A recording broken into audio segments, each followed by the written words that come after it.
manaa wajjin aduu keessa dhaabbatee isin taa'uudhaaf ka'uu dhowwee nu wajjin jira. Kanaaf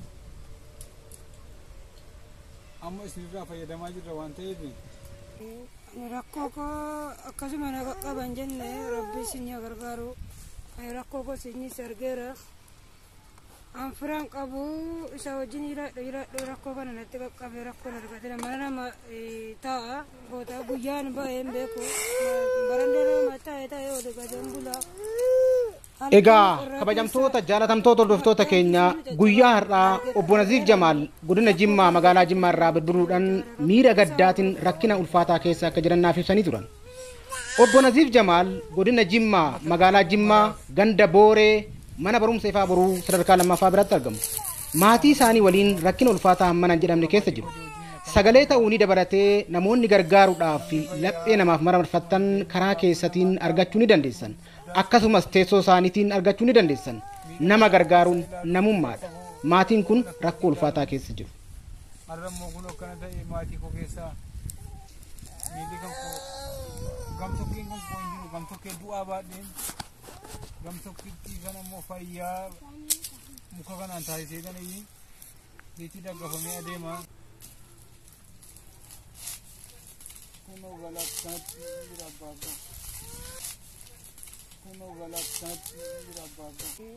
Rakkoo koo akkasuma na qaqqaban jenne rabbi isin yaa gargaaru.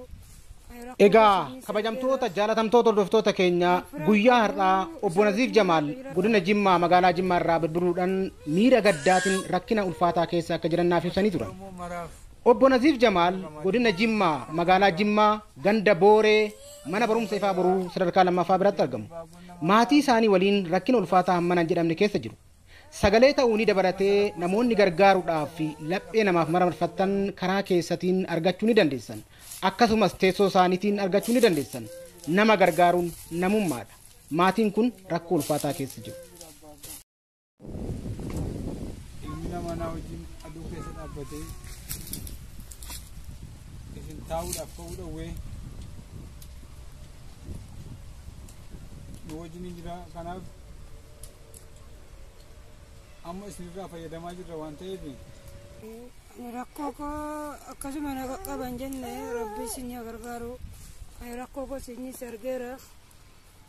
An firaan qabu isa wajjin hidhaadhu rakkoo kana natti qaqqabee rakkoon argatee mana nama taa'a goota guyyaan ba'een beeku barandee nama taa'ee oolu gadeen bulaa.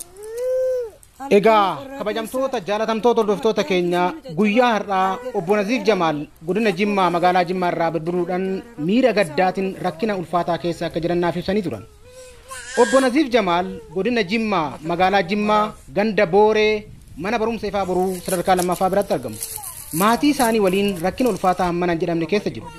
Sagalee ta'uunii dabalatee namoonni gargaaruudhaaf laphee namaaf mararfattan karaa keessatiin argachuu ni dandeessan. Akkasumas teessoo isaaniitiin argachuu ni dandeessan. Nama gargaaruun namummaadha. Maatiin kun rakkoo ulfaataa keessa jiru. Har'ammoo kun akkana ta'e maatii koo keessaa miilli kan koo gamtokkeen kan koo hin jiru gamtokkee du'aa baadheen gamtokkitti kan ammoo fayyaa muka kanaan taasisee kan itti daggafamee adeema. Kunoo galaksaatti jira abbaa. Rakkoo koo akkasuma na qaqqaban jenne rabbi isin yaa gargaaru. Egaa kabajamtoota jaalatamtoota hordoftoota keenya guyyaa har'aa obbo Naziif Jamaal godina Jimmaa magaalaa Jimmaa irraa birbiruudhaan miira gaddaatiin rakkina ulfaataa keessa akka jiran naaf ibsanii turan. Obbo Naziif Jamaal godina Jimmaa magaalaa Jimmaa ganda Booree mana barumsa ifaa boruu sadarkaa lammaffaa biratti argamu. Maatii isaanii waliin rakkina ulfaataa hammanan jedhamne keessa jiru. Sagalee ta'uunii dabalatee namoonni gargaaruudhaaf laphee namaaf mararfattan karaa keessatiin argachuu ni dandeessan. Akkasumas teessoo isaaniitiin argachuu ni dandeessan. Nama gargaaruun namummaadha. Maatiin kun rakkoo ulfaataa keessa jiru.